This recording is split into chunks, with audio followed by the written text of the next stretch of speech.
Thanks for tuning in to Men for the Win, a podcast hosted by David Kufis and Dan Thompson, two avid fans who appreciate well-played baseball, especially when it's done by the Twins. Men for the Win is sponsored by the Gran Group with Edina Realty. Are you looking to purchase a new home in the Twin Cities area? Or perhaps you're trying to sell your current home? Whether you're upsizing or downsizing, the Gran Group with Edina Realty will meet all of your housing needs. Contact the Gran Group by emailing thegran, G-R-A-N, group at edinarealty.com or call them by phone at 612-817-8751. The Gran Group with Edina Realty, 3-time Minneapolis-St. Paul Magazine Super Agent Award winners. On this episode, David and Dan recap the Twins' 3-game series against the Toronto Blue Jays. Thanks for listening. Enjoy. Thanks for tuning in to Men for the Win. My name is David Kufis. With me, as always, is Dan Thompson. The Twins go into Toronto. They have to leave some players behind due to some vaccination stuff. No Kepler, no Correa, no Gray, no Ryan, and the Twins still get the series victory, Dan Thompson. What do you think about that? Flabbergasted. Didn't think there was a chance they were going to do this, and they nearly didn't win the series here. They nearly gave this thing away in Game 3, but so happy to actually win this series. I'm shocked. We talked about this last episode. What would be considered a good run through these next 9 games against really hard opponents in the AL East to come away with the series victory, Dan? I'm shocked. And now they get the Yankees and the Rays, and we had talked about how if they won 4 of these 9, we'd feel pretty good. I think now it's going to be more like, can they win 5 of the 9 and somehow come through this actually better than they were before? And that is stunning to me considering all those reasons that you just gave. Yeah, well, and looking at the standings right now, Twins are currently, again, still leading the AL Central, up 4.5 games on the Cleveland Guardians. And go figure, and the White Sox are kind of falling apart. They're under 500. It's not a great division, but still winning a division matters. And the Twins look like they're in the driver's seat. And maybe we'll get more to this too, but I think what a testament to Rocco and the management to be able to pull this team together to win this series. Well, hang on, I don't want to give too much credit to Rocco. Let's just you slow don't want our roll to? there. Why not? We'll get to Rocco a little bit later, but yes, let's get to the series recap. Series recap. Game 1, Dan. Twins come out of the gate swinging. They win this one 9-3. Honestly, I'm thinking, okay, they won a game. I'm happy with that. If they lose the next 2, I won't even be that upset. Right, I know.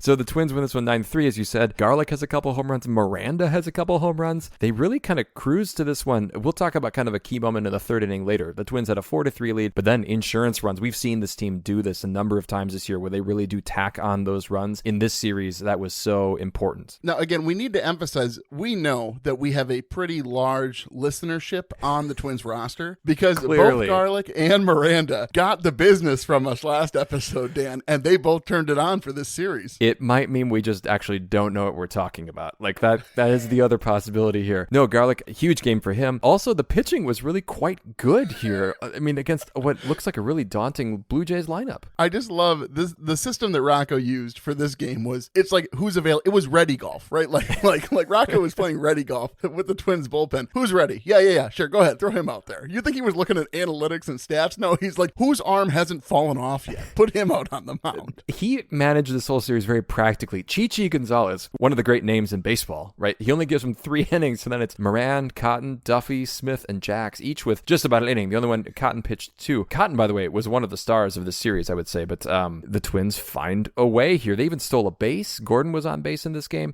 Garlick goes 3 for 3. Buxton goes 3 for 5 with a home run. He looks like he's back on track, David. Potentially. Like, obviously, he's still dealing with health stuff because he was limited in this series. We didn't see him in Game 3. And a quick note about Cotton, Dan. He does get the win in this game. And I will say, again, only by chance is he awarded the win. Like, only by chance is he awarded the win, and do I feel he deserves it? Dan, this wasn't a statistical anomaly. He was the most important pitcher of the day. He got another one in Game 3. He won 2 of his 3. Both of the wins in this series went to Cotton in key spots. Who knew that the 5th inning was the most important inning of the game for the Twins, and to earn the win for Cotton each time? Yes, a very, very good game. A very sort of unorthodox game, obviously, from the pitching perspective. But my goodness, Dan, I was just so thrilled with this. And then we get to Game 2 and kind of got shocked back into reality. Game 2 felt like a correction that was necessary. Jose Barrios pitches against the Twins here. Cool moment, by the way, of Jorge Polanco hitting a home run off of him. But that was kind of the only bright spot. The Twins take that 2-1 lead in the first, but then the Blue Jays get the next, every run. And it just, they kept piling on. Yeah, this was a bad one here for really the only good thing about this game, Dan, is that Rocco found a way to use up all the bad innings the bullpen had in them. He's like, you know what? Bundy is terrible. Let's get all the bad guys out just to get the innings done. Look at these pitching lines, Dan. Bundy goes 2 1/3, gives up 5 earned runs. Hamilton goes 2 2/3, gives up 2 earned runs. Cano goes 2 innings, gives up 1 earned run, which by all measures in this particular game, Dan, he should be a Cy Young candidate at that rate. And then Manaea comes in, goes 1 innings pitched, and gives up 3 earned runs. That is embarrassing, Dan. That is a terrible, terrible line for 4 different pitchers, Dan. It's not like 2 of them had a bad outing. All 4 of them were garbage. I mean, Cano walked 3 guys in the 2 innings as well. His ERA is 11.57, and he's still on this team. Like, remember he got sent down, and then everybody got broken, so they sent him back up because they're like, we need somebody who can literally throw a baseball. And again, we're going to talk about position players pitching later, but like, surely there's somebody on this Twins team who could have appeared. I was stunned there wasn't a position player in this game. I guess it's because they only had to pitch the 8 innings. We should talk about Jose Barrios because obviously the Twins traded him away last season at the deadline and got a great return in him. But and Barrios has not been awesome this year. He lowered his ERA to 5.24. But gosh, he had 13 strikeouts in 7 innings, 2 runs, 3 hits. Never really looked challenged other than really a Jorge Polanco's home run. Do you think in Barrios' mind, do you think that he wanted to stay with the Twins, or do you think he always knew that marriage was destined to end? I mean, it sounded like he would have liked to stay, but he kind of had a number in mind, and he clearly understood that the Twins weren't going to give it to him. So it's cool to see him doing well. I love to see former Twins like him, and he was a loyal Twin. I mean, he was a guy that they bring up through their system, pitched really well for them. I'm glad to see that he's doing well. A little bit sad that it happened against the Twins like this, but what are you going to do? Yeah, what are you going to do? I will say, Buxton signing that big contract sort of gave me this like sliver of hope in my mind when players talk about wanting to stay with a particular team, because most of the time it just comes across as lip service. And even when Buxton was doing it, I thought it was lip service. Then he pulled the trigger, Dan. It's really hard for me not to think anymore about, hey, you know what? Maybe he does want to stay here. Maybe Carlos Correa does want to stay with I just wondered, it's that, it's lovely living in Minnesota. The Minnesota summers, David, are so hard to beat. Who else could they sign long-term here into this team? You never know. And the thing that's great, Dan, now that we know that Lewis is going to be out indefinitely for a little bit of time here, Correa doesn't have to stay up late thinking about if his position is safe next year. Thank goodness. Game 3, Dan. Game 3. This is the one that, again, going into it, I don't know how much I cared if they lost. Like, I obviously wanted them to win, but I kind of went in thinking that they would lose. They should have won this game a little bit more handily than they did. They win this one 8-6, despite the best efforts of Tyler Duffy. I turned in this game just a little bit late, and they're up like 5-1, and then that was when I really wanted them to win this game. Like if I turned it on and I was like, all right, well, they're down 5 runs, whatever. I was feeling pretty nervous by the end of this game, because then I felt pretty entitled to the series win once they were up 8-3. Yeah, big stand up from this one, obviously. Luis Arraez goes 4 for 4. He's up to 358 average, 854 OPS. I should be saying .358 average, .8.854. What? I don't know how I'm supposed to say it, David. You tell me. No, I like the dots. Yeah, the dots. Okay. I'm a fan of, Dan Thompson. But so he goes 4 for 4. Gary Sanchez with obviously what turned out to be a key home run. He goes 2 for 5. Everybody in the lineup had a hit, including Germán Palacios. He goes 1 for 3 at the bottom of the lineup. How good of a day was it? Which everybody gets a hit. Yeah, it's a good sign, certainly, when you have that team chemistry in the clubhouse, and it appears to have some chemistry that's bled out onto the plate, which is great. But here's my question, Dan, about Palacios. I don't think he's ready from a fielding perspective. Well, no, he's not supposed to be ready now. He's like the 5th shortstop in the system, it seems like.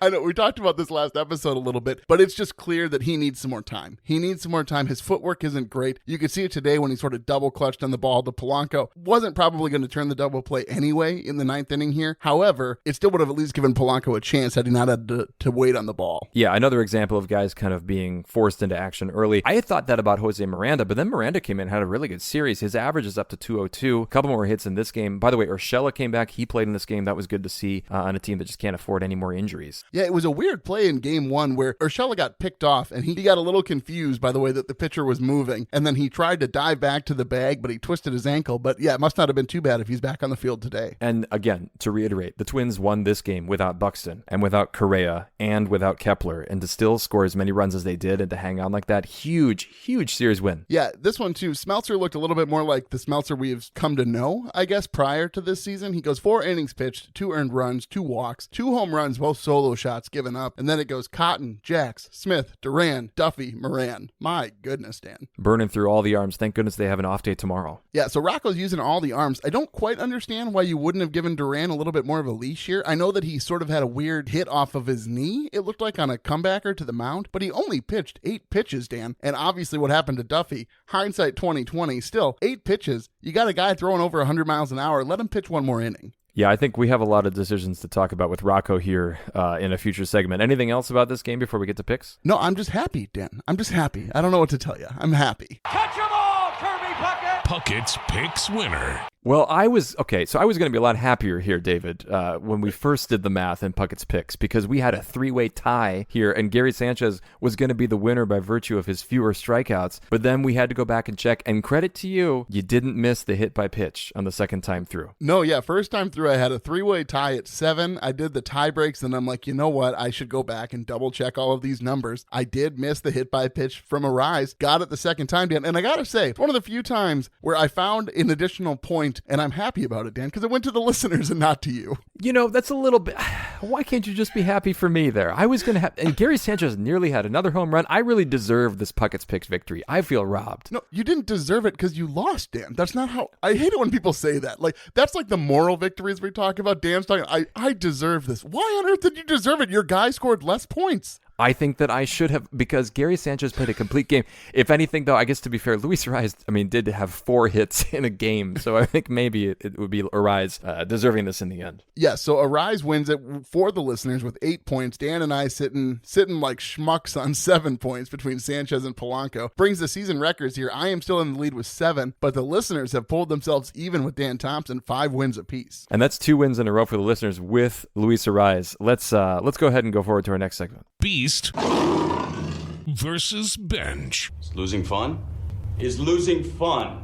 Well, Dan Thompson, who's your beast? I feel like I'm always picking kind of the one-off guy, like the guy that does one good thing. But Kyle Garlick had 2 home runs in the first game. He's going to be my guy. He went 3 for 3, 2 runs, 3 RBI, and he helped build that lead early in that game, which was so important. So I went with Kyle Garlick, even though he didn't play the rest of the series. Yeah, I went with the guy who also had 2 home runs in Game 1 and also played in Game 2 and Game 3 and factored in both of them, Dan Thompson. When you say it like that, it sounds like you make such a better pick here than I have. You know, most often I'd say there's some flexibility, but no, you're wrong in this instance. Miranda should be the pick. He did very, very well the whole series. He played very well in the field, and he was very instrumental to these team victories, Dan, at the plate. He makes me look so foolish. I was talking about how he should be sent back down in previous episodes, and now here he is. He looks like a professional baseball player again. Full disclosure, I was with you on the whole Miranda going back down train. I don't think there was any disagreement on that front here. So it is great to see him bouncing back and looking like the player that he did last year in the minors. Looking at the bench, David, I'm going to stay true to form here and pick a reliever who was bad. I'm going to pick Duffy, who tried to give away Game 3 here. He gives up 3 runs in the 9th inning, 3 hits, 1 walk, 1 strikeout. His ERA is up to 5.57. I'm a little bit worried that Duffy is past his prime. I mean, he's not even that old, right? Like, I don't know that it's past his prime, but more like he got found out, I think is the better way to phrase that, Dan. Yeah, and that's a good point. And thank goodness that the Twins were able to finish off this victory. And that would have been so demoralizing to go into the 9th with a 5-run lead on the road with a chance to win a huge series and to give it all away. So thank goodness they were able to close that game out. Yeah, I'm going to go with Jeffers, actually. Every time I see Jeffers play, the happier I am the Twins made the move to get Sanchez from the Yankees, Dan Thompson. Well, because you remember, there was a window of 20 hours or something like that, where Jeffers was going to be the catcher on the roster, like the unquestioned guy after Royvet was traded, after Mitch Garver was traded, and it turns out it was really important they got Gary Sanchez. Yeah, more important than obviously any of us could have guessed, likely. Jeffers went 0 for 4 in Game 1 with 2 strikeouts. He went 0 for 4 in Game 2 with 3 strikeouts, and he didn't play in Game 3. He basically, Dan, he didn't play in Game 1 or Game 2 either, it seemed. But was it his pitch framing on? Surely there was a strike or two that he really snagged for that staff. I guess if that's what you consider to be worthwhile to keep him on the roster for 1 or 2 pitches per game that he managed to frame just so, Dan, to get that strike call. All right, let's go to Rocco's Rewind. Rocco's Rewind. Dan, why don't you start us off, just because I love the way that you phrased this in our notes sheet. So, and this is going to come back later, I think, when we get to some future segments. So I just love that Rocco basically phoned in game 2. We talked about the pitchers that they trotted out there. Like Rocco was quite sure they were not going to even try to win this game after the 4th inning, when it was at that point 8-2. Like, Rocco is using, again, I am stunned we didn't see a position player come out there for Rocco, because he didn't even try. I mean, the combined ERAs, if we add those numbers, I know we can't do this, but it was like 32, like the combined ERA among 4 guys. That's admirable. That's bold right there, because Rocco was just not even trying to win this baseball game. And this is a compliment, by the way. I'm very happy that this was what he ended up doing. Yeah, it's a very confusing compliment, but yes, I suppose in one way it is a compliment.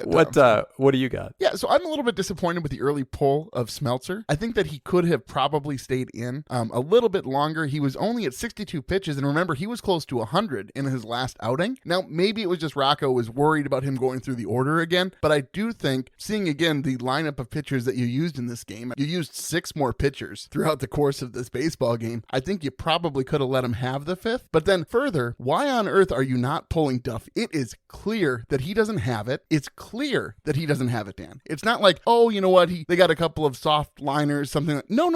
They were on him. They were hitting him. You had to pull Duffy, especially, like you said, how devastating. Like you said, Dan, had they lost this game because Rocco refused to pull Duffy, we have an off day tomorrow. Use another AAA guy. I don't care. But like, Duffy should have come off the mound, because honestly, I just didn't want to see Springer at the plate. And he did exactly what you thought he would do. He took what the pitcher gave him. And you think about it, if Smeltzer can get one more inning that bumps everybody back and you've got some more flexibility, you may not even have to go to Duffy in that situation, and the Twins are able to win that game. So that is understandable. All right, let's go to the Minnesota moment. It connects.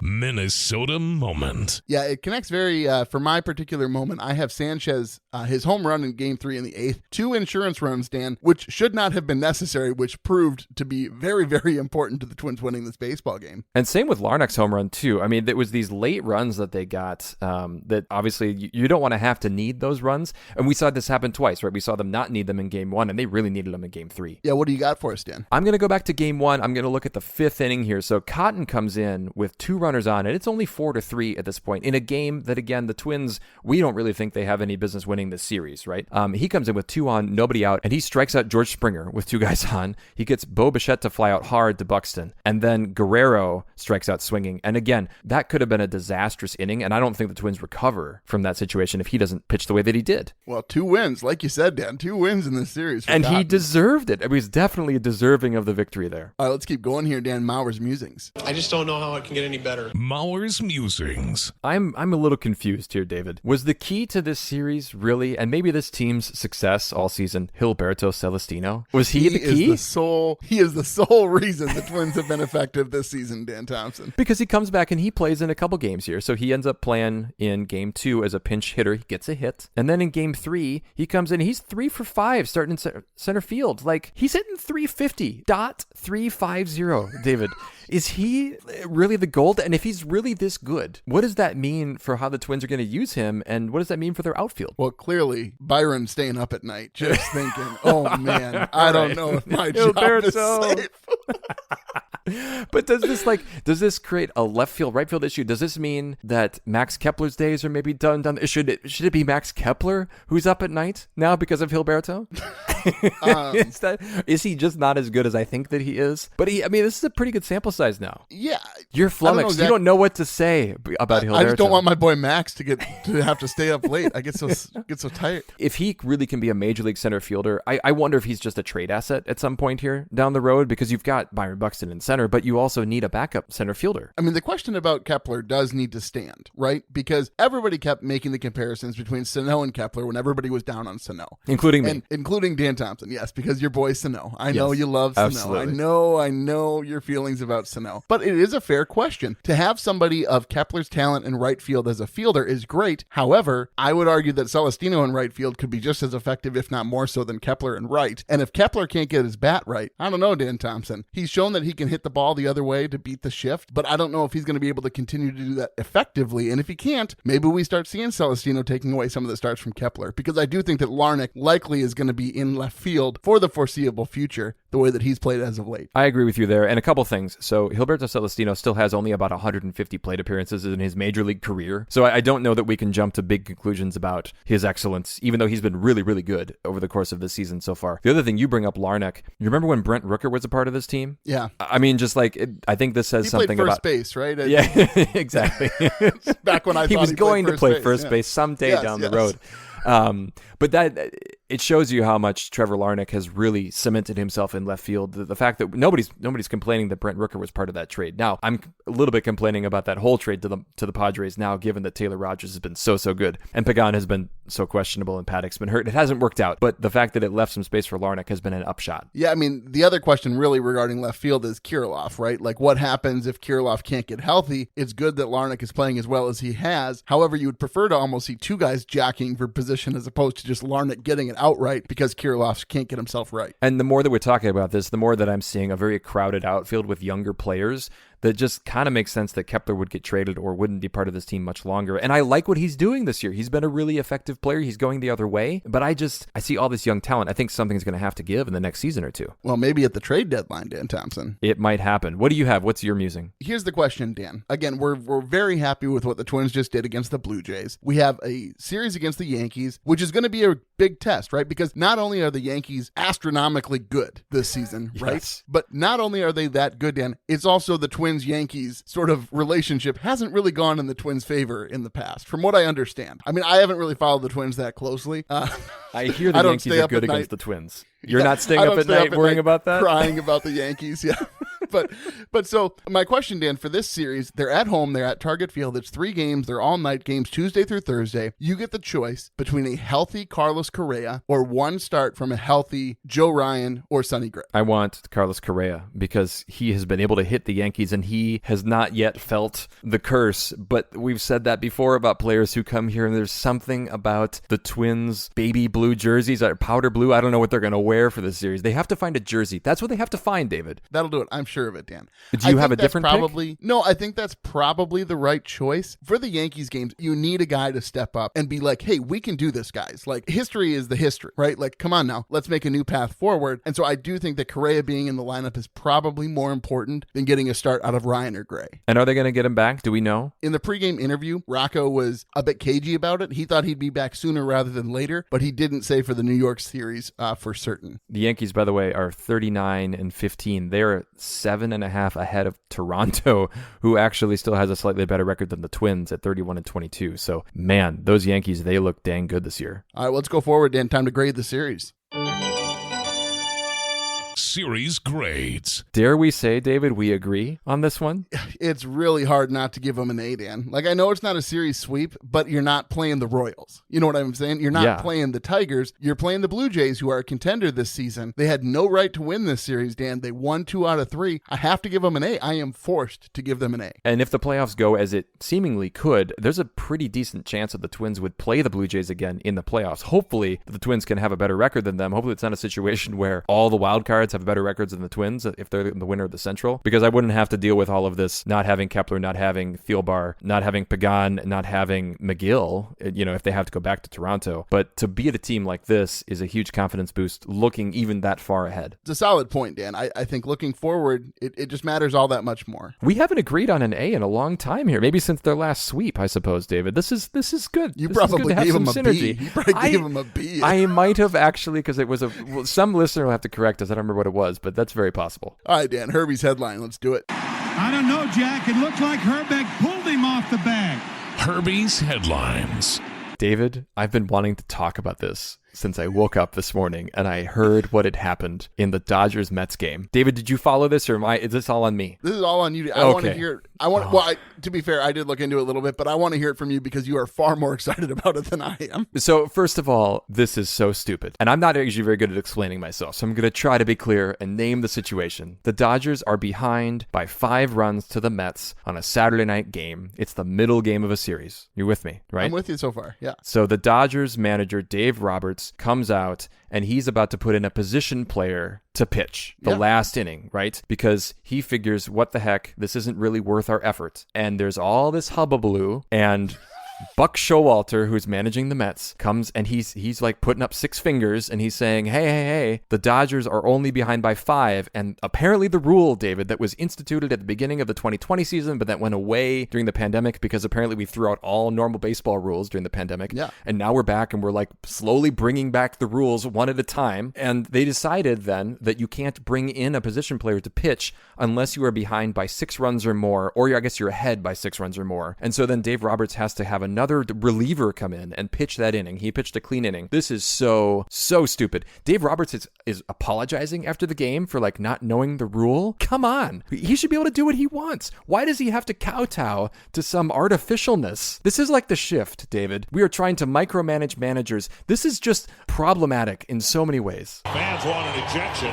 There it goes. And that was Gardy's gripe. Well, What? How are you so measured? Well, what do you mean? There's no defense of this. A manager should get to do whatever the heck he wants with his lineup. If he wants to trot, I don't know, anybody out, he should be able to pull anybody who's on the roster and put him on the mound and let him throw the baseball at home plate, and it doesn't matter who it is. I can at least understand the justification for the rule. You try. Go ahead. Give me the justification, David. Here's my thinking. In a game that gets out of hand, and assuming it gets out of hand early or even, with 3 or 4 innings left in the game, the opposing team, like you said, it's the middle game of a series. Would you rather have them using bullpen arms or throwing guys out there who it doesn't matter what their arms look like at the end of the game? So I can understand the idea that, okay, we need to not allow a team to sort of negate the penalty of not playing well by saving their pitchers for another game where they have a better chance to win. So again, I'm not saying I agree with it, but I'm saying I at least understand the rationale from the grand scheme of baseball strategy. I appreciate you for not making the argument that, like, the fans deserve better, because that is the worst argument against this.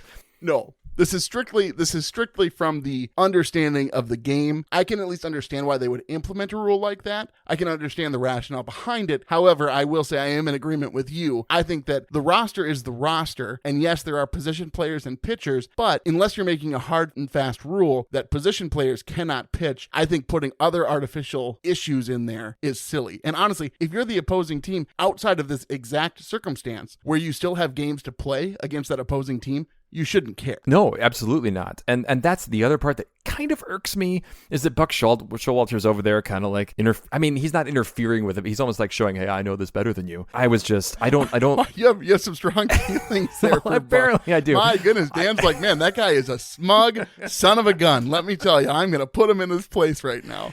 I'm annoyed. I'm annoyed for a number of reasons about this. And the other aspect, David, is that all of these changing rules, Dave Roberts referenced kind of the moving of the goalposts. Like, yeah, this is a little confusing. I don't fault Dave Roberts for not knowing the exact number of runs you need to be behind to bring a position player out. This is so silly. And the irony, of course, is that Williams Astudillo threw a clean inning this weekend for the Marlins. Go figure. That's what I wanted to talk about, Dan. And then you wanted to take it much, much deeper. I was just like, hey, did you see the turtle got on the mound again? And Dan's like, no, baseball. We must talk the strict rules and how stupid they are. Rah, rah, rah. I'm so glad to see Williams Astudillo throwing baseballs like that so darn well. Don't we miss the turtle a little bit? I miss the turtle when the Twins are down 30 games in the Central and he's on the mound, sure. And when his helmet falls off when he's making his way around second base. But do I miss him in like a baseball player way? No, Dan Thompson. I miss him in the way that the Twins like to use him for marketing. Like, that's the way that I miss the turtle. So like a mascot, like if Williams Astudillo could come back and like put on the TC costume, like then we'd be on board. You could pay him the same salary. I'd watch that. That'd be fantastic. All right, we got to move on to Puckett's picks. And we'll see you tomorrow night. Puckett's picks. So the Yankees series, Dan, and the listeners are taking a rise off the board yet again. Hard to blame them. So who goes next? I don't understand now, David, with the tiebreaker. You're not going to like this, Dan. Do I not go next because Sanchez was better than Polanco? Come on.